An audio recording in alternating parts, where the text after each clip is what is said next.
Dimanche 22 juin 2025. Bon alors, on savait dans le côté dégueulasse de certains protagonistes sur YouTube qu'ils étaient prêts à tout, mais bon là je vais vous démontrer que c'est bien le cas avec l'individu qui se cache derrière un avatar qui s'appelle Fantomas. Oui, parce que pour celles et ceux qui ne le connaîtraient pas encore, c'est un individu, un personnage qui fait partie de toute une clique sur YouTube de malfaisants, de malsains, qui sont des cyberharceleurs, qui s'en prennent aux gens de manière publique, de manière malveillante, tout ça.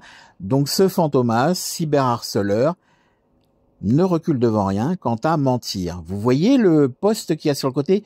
Vous voyez l'affichage? Ça, c'est ce que ce personnage dit Fantomas a fait de manière dégueulasse sur une de ses nombreuses chaînes poubelles. Ah oui, parce qu'il faut vous dire aussi que ce personnage malveillant crée des dizaines et des dizaines de chaînes poubelles pour propager ses saletés et compagnie. Et après, il efface. Comprenez, après il détruit, il efface, voilà.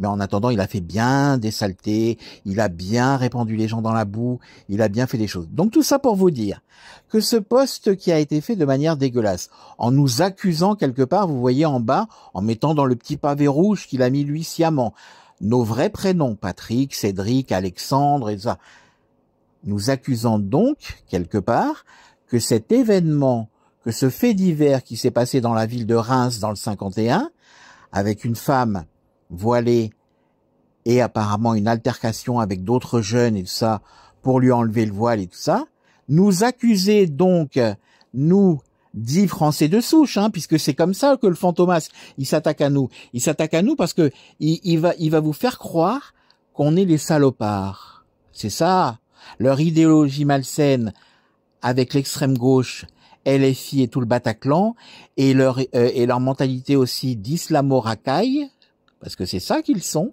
le Fantomas et compagnie, vont vous faire croire qu'on est les mauvais, qu'on est les méchants, et que ceci, cela, la France, c'est grave par rapport à nous. Vous comprenez? Nous les fachos, soi-disant.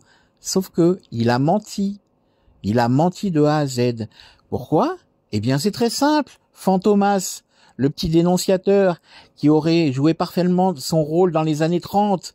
Vous savez, avec les dénonciateurs qui faisaient des choses de calomnie, des petits articles, des petites choses pour aller plaire au régime de l'époque, pour dénoncer les juifs, pour dénoncer les gens qui ne convenaient pas. Tu aurais joué ton rôle à merveille dans les années 30, Fantomas. Donc, tout simplement, je vais vous accoler l'article audio du journal Libération du samedi 21 juin qui vous le dit clairement que le procureur de Reims, après audition des différents intervenants, ne relève pas d'attaque islamophobe, ne relève pas d'agression islamophobe et que, en fait, si vous écoutez bien l'article et que vous pouvez retrouver sur le journal Libération, oh dis donc, Libération, un journal de gauche, pas un journal de droite, oh lolo, un journal de gauche. Donc sur le journal Libération, que en fait, c'est probablement une altercation entre jeunes qui se connaissaient, qui ont eu des embrouilles entre eux, et non pas du tout une agression à caractère islamophobe. Voilà, c'est comme ça, c'est la réalité du terrain, Fantomas. On passe devant un juge, on passe devant un procureur, il y a des auditions, les protagonistes sont entendus, et des fois, la vraie réalité, c'est que c'est pas du tout ce que vous avez voulu faire croire aux gens. Et donc, par rapport à vouloir nous traîner dans la boue, Fantomas, c'est raté. Écoutez bien l'article de Libération juste à coller après. Merci. Femme voilée disant avoir été agressée à Reims, le caractère anti-musulman pas démontré, selon le procureur.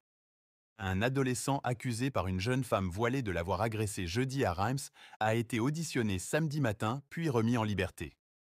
Le caractère anti-musulman de leur altercation n'a pas été démontré, selon le procureur de Reims, François Schneider.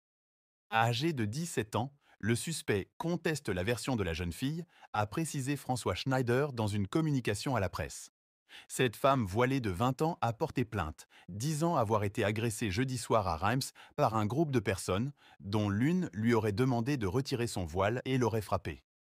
À ce stade, le caractère anti-musulman n'a pas été démontré, les versions des uns et des autres étant divergentes, a souligné François Schneider.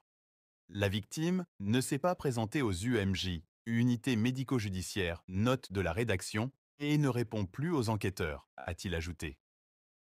Selon le procureur, le jeune homme interpellé était jeudi soir avec des amis non identifiés à discuter de religion. Parlant d'une autre fille, l'un de S&S amis aurait dit « Pourquoi elle est voilée celle-là ?» Des propos que la victime, qui passait à ce moment-là, aurait cru lui être destinés. Le jeune interpellé affirme que c'est la victime, qu'il connaît et qu'il aurait insulté il y a quelque temps à cause d'un conflit bénin entre lui et la sœur de cette dernière, qui l'aurait frappé et il se serait défendu, a encore rapporté François Schneider. Il ne lui aurait pas arraché le voile, mais c'est elle qui l'aurait enlevé dans l'altercation, a-t-il dit. L'adolescent a été remis en liberté dans l'attente de la poursuite de l'enquête, comprenant l'identification et les auditions des témoins de la scène. En l'absence de circonstances aggravantes et d'ITT, incapacité totale de travail, note de la rédaction, ce sont des faits simplement contraventionnels, a indiqué le procureur.